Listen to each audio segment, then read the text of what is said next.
भक्तगणों, आज आपको श्रीमद् भागवत अष्टम स्कंद छठा अध्याय में देवता और दैत्यों का मिलकर समुद्र मंथन के लिए उद्योग करना, यह कथा आपको श्रीमद् भागवत सुना रहा हूँ। आप इसको ध्यान से सुने और इस चैनल को लाइक करें, सब्सक्राइब जरूर करें। कथा सुनिए। देवता और दैत्यों का मिलकर समुद्र मंथन के लिए उद्योग करना। श्री सुखदेव जी कहते हैं, परीक्षित, जब देवताओं ने सर्वशक्तिमान भगवान श्री हरि की इस प्रकार स्तुति की, तब वो उनके बीच में ही प्रकट हो गई। उनके शरीर की प्रभा ऐसी थी मानो हजारों सूर्य एक साथ ही उग गए हों। भगवान की उस प्रभा से सभी देवताओं की आंखें चौधिया गई। वे भगवान को तो क्या, आकाश, दिशाएं, पृथ्वी और अपने शरीर को भी न देख सके। केवल भगवान शंकर और ब्रह्मा जी ने उस छवि का दर्शन किया। बड़ी ही सुंदर झागी थी। मरकतमणि पन्ने के समान स्वच्छ श्यामल शरीर, कमल के भीतरी भाग के समान सुकुमार नेत्रों में लाल लाल डोरियां और चमकते हुए सुनहले रंग की रेशमी पीतांबर, सर्वांग सुंदर शरीर के रोम रोम से प्रसन्नता फूट पड़ती थी।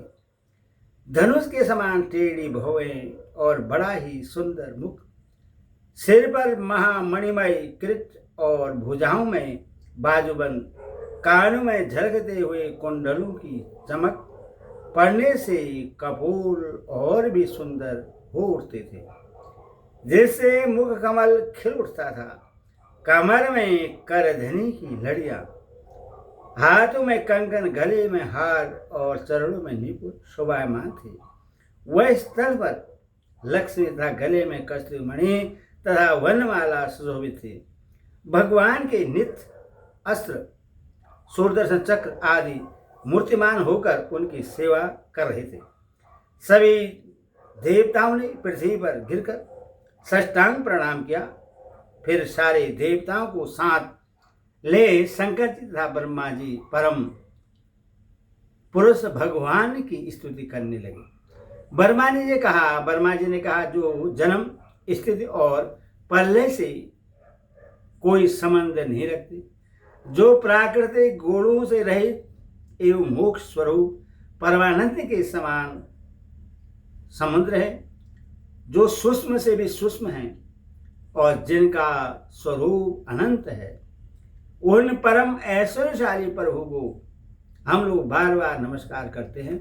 पुरुषोत्तम, अपना कल्याण चाहने वाले, साधक वेदोक्त एवं 5 रात्र विधि से आपके इसी स्वरूप की उपासना करते हैं। मुझे भी रचने वाले प्रभु, आपके इस विश्वमय स्वरूप में मुझे समस्त देवगणों के सहित तीनों लोग दिखाई दे रहे हैं। आप में ही पहले यह जगत लीन था, मध्य में भी यह आप में ही स्थित था और अंत में ही यह पुनः आप में ही लीन हो जाएगा। आप स्वयं कार्य कारण से परे परम स्वतंत्र हैं। आप ही इस जगत के आदि, अंत और मध्य हैं। वैसे ही जैसे घड़े का आदि, मध्य, अंत मिट्टी है, आप अपने ही आश्रय रहने वाले अपनी माया से इस संसार की रचना करते हैं और इसमें फिर से प्रवेश करके अंतर्यामी के रूप में विराजमान होते हैं। इसीलिए विवेकी और शास्त्रीय पुरुष बड़ी सावधानी से अपने मन को एकाग्र करके इन गुणों की, विषयों की भीड़ में भी आपके निर्गुण स्वरूप का ही साक्षात्कार करते हैं। जैसे मनुष्य युक्ति के द्वारा लकड़ी से आग, गौ से अमृत के समान दूध, पृथ्वी से अन्न तथा जल और व्यापार से अपनी आजीविका प्राप्त कर लेते हैं, वैसे ही विवेकी पुरुष भी अपनी शुद्ध बुद्धि से भक्ति योग, ज्ञान योग आदि के द्वारा आपको इन विषयों में ही प्राप्त कर लेते हैं और अपनी अनुभूति के अनुसार आपका वर्णन भी करते हैं। कमलनाथ जिस प्रकार दवाग्नि से झुलसता हुआ हाथी गंगा जल में डुबकी लगाकर सुख और शांति का अनुभव करने लगता है, वैसे आपके आविर्भाव से हम लोग परम सुखी और शांत हो गए हैं। स्वामी, हम लोग बहुत दिनों से आपके दर्शनों के लिए अत्यंत लालायित हो रहे थे। आप ही हमारे बाहर और भीतर की आत्मा हैं। हम सब लोकपाल जिस उद्देश्य से आपके चरणों की शरण में आए हैं, उससे आप कृपा करके पूर्ण कीजिए। आप सबके साक्षी हैं, अतः इस विषय में हम लोग आपसे और क्या निवेदन करें।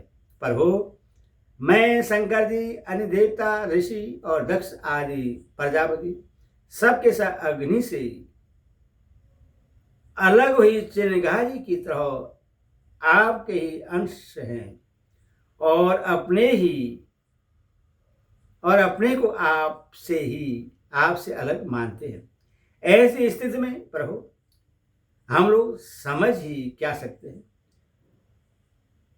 ब्राह्मण और देवताओं के कल्याण के लिए जो कुछ करना आवश्यक हो, उसका आदेश आप ही दीजिए और आप वैसा स्वयं कर भी लीजिए।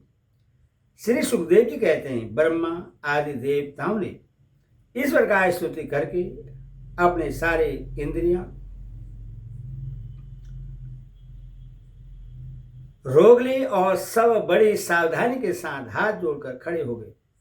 उनकी स्तुति सुनकर और उसी प्रकार उनके हृदय की बात जानकर भगवान में के समान गंभीर वाणी से बोले, परीक्षित, समस्त देवताओं की तथा जगत के एकमात्र स्वामी भगवान अकेले ही उनका सब कार्य करने में समर्थ हैं। फिर भी समुद्र मंथन आदि लीलाओं के द्वारा विहार करने की इच्छा से वे देवताओं को संबोधित करके इस प्रकार कहने लगे। श्री भगवान ने कहा, ब्रह्मा, शंकर और देवताओं, तुम लोग सावधान होकर मेरी सलाह सुनो। तुम्हारे कल्याण का यही उपाय है। इस समय असुरों पर काल की कृपा है, इसीलिए जब तक तुम्हारे अभ्युदय और उन्नति का समय नहीं आता, तब तक तुम दैत्य और दानवों के पास जाकर उनसे संधि कर लो। देवताओं, कोई बड़ा कार्य करना हो तो शत्रुओं से भी मेल मिलाप कर लेना चाहिए। यह बात अवश्य है कि काम बन जाने पर उनके साथ सांप और चूहे वाला बर्ताव कर सकते हैं। तुम लोग बिना विलंब के अमृत निकालने का प्रयत्न करो। उससे पी लेने पर मरने वाला प्राणी भी अमर हो जाता है। पहले क्षीर सागर में सब प्रकार के घास, तिनके, लताएं और औषधियां डाल दो।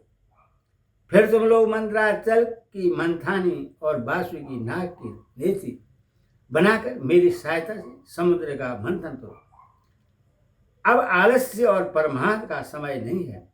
देवताओं, विश्वास रखो, दैत्यों को तो मिलेगा केवल सर्व और कलेश, परंतु फल मिलेगा तुम्हीं लोगों को।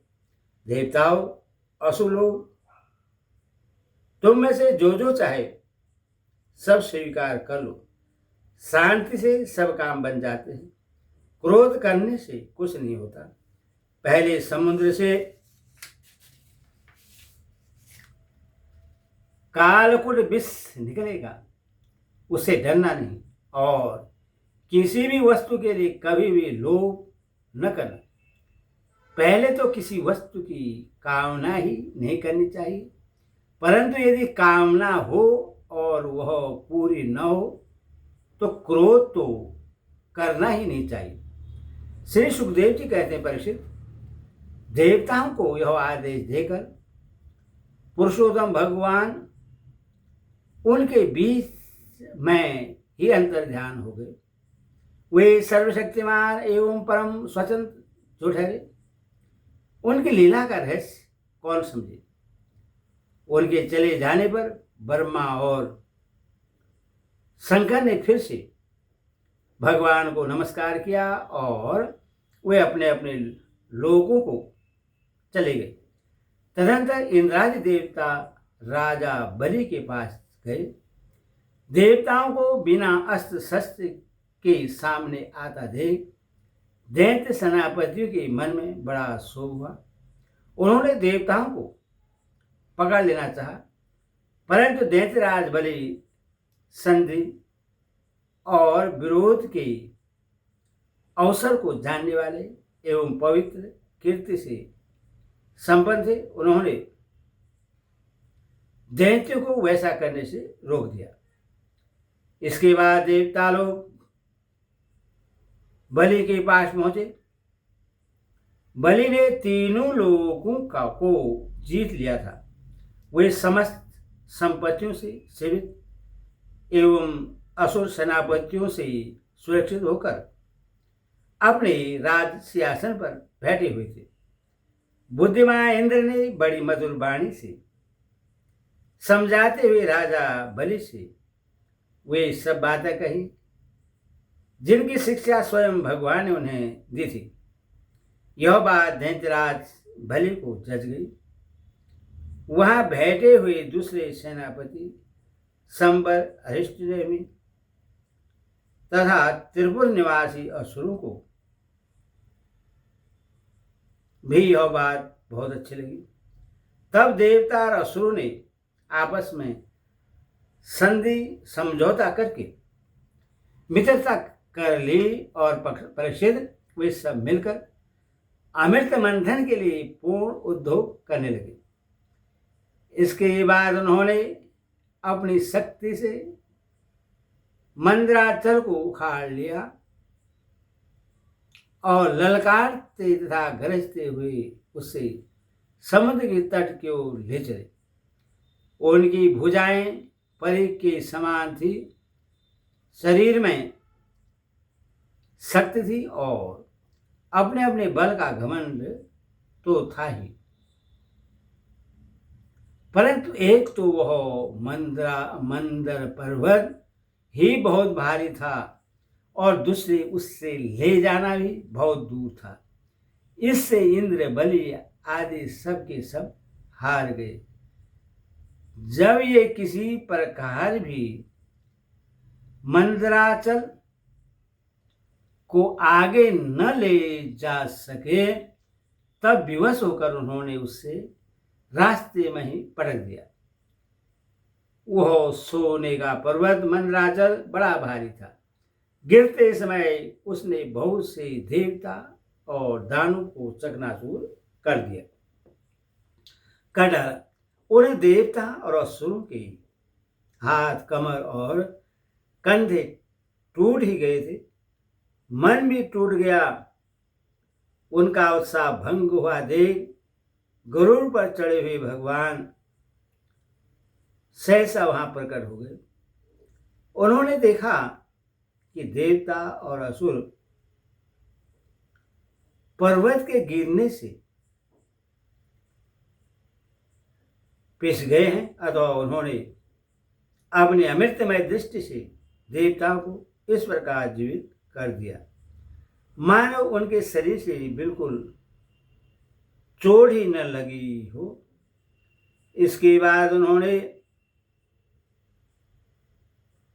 खेल ही खेल में एक हाथ से उस पर्वत को उठाकर गरुड़ पर रख लिया और स्वयं सवार हो गए। फिर देवता और असुरों के साथ उन्होंने समुद्र तट की यात्रा की। पक्षीराज गरुड़ ने समुद्र के तट पर पर्वत को उतार दिया। फिर भगवान के विदा करने पर गरुड़ जी वहां से चले गए। हरिओम तत्सत। हरिओम।